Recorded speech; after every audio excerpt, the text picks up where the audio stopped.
মরুর শহর সংযুক্ত আরব আমিরাতের দুবাইয়ের আকাশে এখন বিশ্ব স্বাদের হাতছানি। দুবাইয়ে শুরু হয়েছে খাদ্য ও পানীয় খাতের বিশ্বের সবচেয়ে বড় মেলা গালফ ফুড 2026।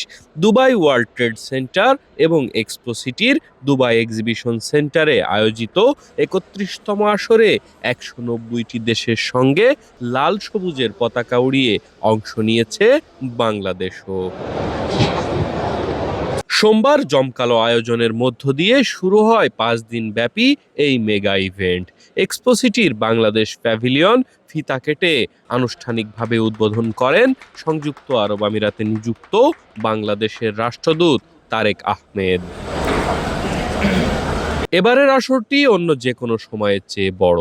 ১৯০টিরও বেশি দেশের ৮,৫০০ প্রতিষ্ঠান অংশ নিলেও বাংলাদেশের উপস্থিতি নজর কেড়েছে বৈশ্বিক ক্রেতাদের। দেশের শীর্ষস্থানীয় ৩৪টি রপ্তানিকারক প্রতিষ্ঠান তাদের পণ্যের পসরা সাজিয়ে বসেছে এ মেলায়। আমি খুবই আনন্দিত যে এবার আমাদের এই প্যাভিলিয়নটা অনেক বড় এলাকা এবং অনেক সুন্দর এলাকা হয়েছে, এবং আমাদের যে ইন্ডিভিজুয়াল স্টোরগুলো আছে প্রত্যেকটা অনেক ভালো স্পেস পেয়েছে এবং খুব সুন্দর করে সাজানো গিয়েছে। গতবারের তুলনা করে আমি বলছি যে এবার আমাদের এই অর্গানাইজেশনটা খুব ভালো হয়েছে এবং আমাদের 34টা কোম্পানি থেকে পার্টিসিপেট করছে এবছর।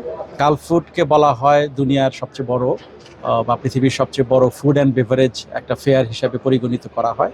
তো এইবারের মেলাতে ঠিক প্রতি বছর যেভাবে বাংলাদেশ থেকে আমাদের যে সমস্ত প্রক্রিয়াজাত খাদ্য প্রস্তুতকারী যে সমস্ত প্রতিষ্ঠান আছে তারা অংশগ্রহণ করে থাকেন, গত কয়েক বছর ধরে অংশগ্রহণ করছেন। এবছরও বাংলাদেশ থেকে 34টি প্রতিষ্ঠান অংশগ্রহণ করেছেন। বাংলাদেশের যে সমস্ত স্বনামধন্য প্রতিষ্ঠান আছে যারা বিদেশে বাংলাদেশের প্রক্রিয়াজাত খাদ্য রপ্তানি করে থাকেন।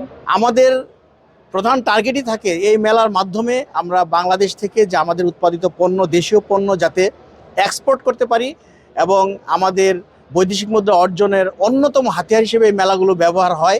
সেই হিসাবে আমরা এক্সপোর্ট প্রমোশন ব্যুরোর পক্ষ থেকে, বাণিজ্য মন্ত্রণালয়ের পক্ষ থেকে আমরা মেলায় অংশগ্রহণ করছি।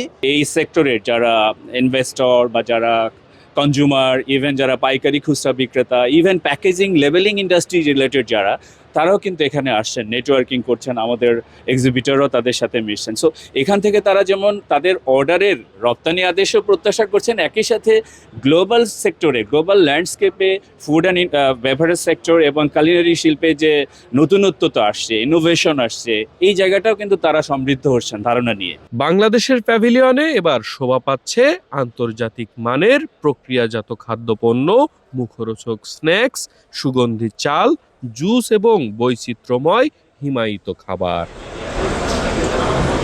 বর্তমানে বিশ্বের ১৫০টিরও বেশি দেশে বাংলাদেশের কৃষি ও খাদ্যপণ্য রপ্তানি হচ্ছে। পোশাক খাতের বাইরে রপ্তানি আয়ের অন্যতম স্তম্ভ হিসেবে জানান দিচ্ছে এই সেক্টরটি।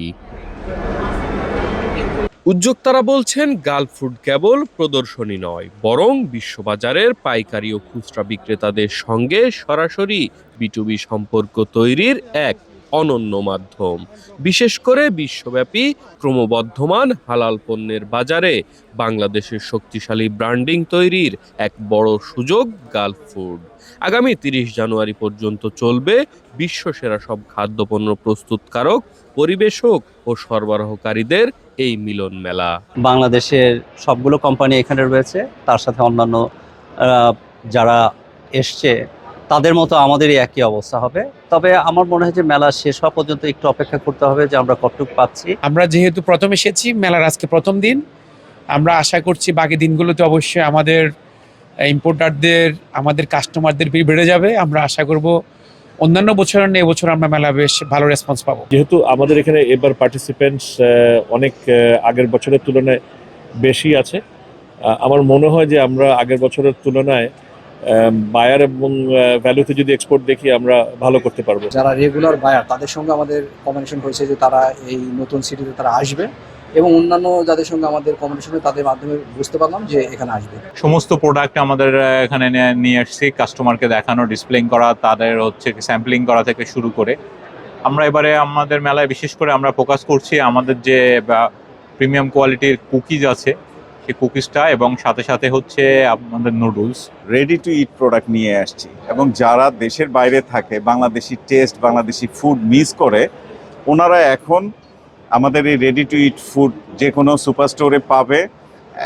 ফুললি বাংলাদেশি র মেটেরিয়াল দিয়ে তৈরি, বাংলাদেশি স্পাইসিস এবং বাংলাদেশি টেস্ট। আমাদের এটার নাম ব্র্যান্ড নেম হচ্ছে নবাবী।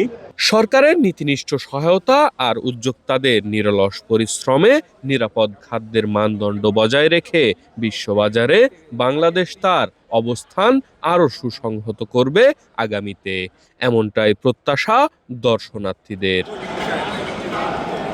এস এম সাফায়েত, আর টিভি, দুবাই, সংযুক্ত আরব আমিরাত।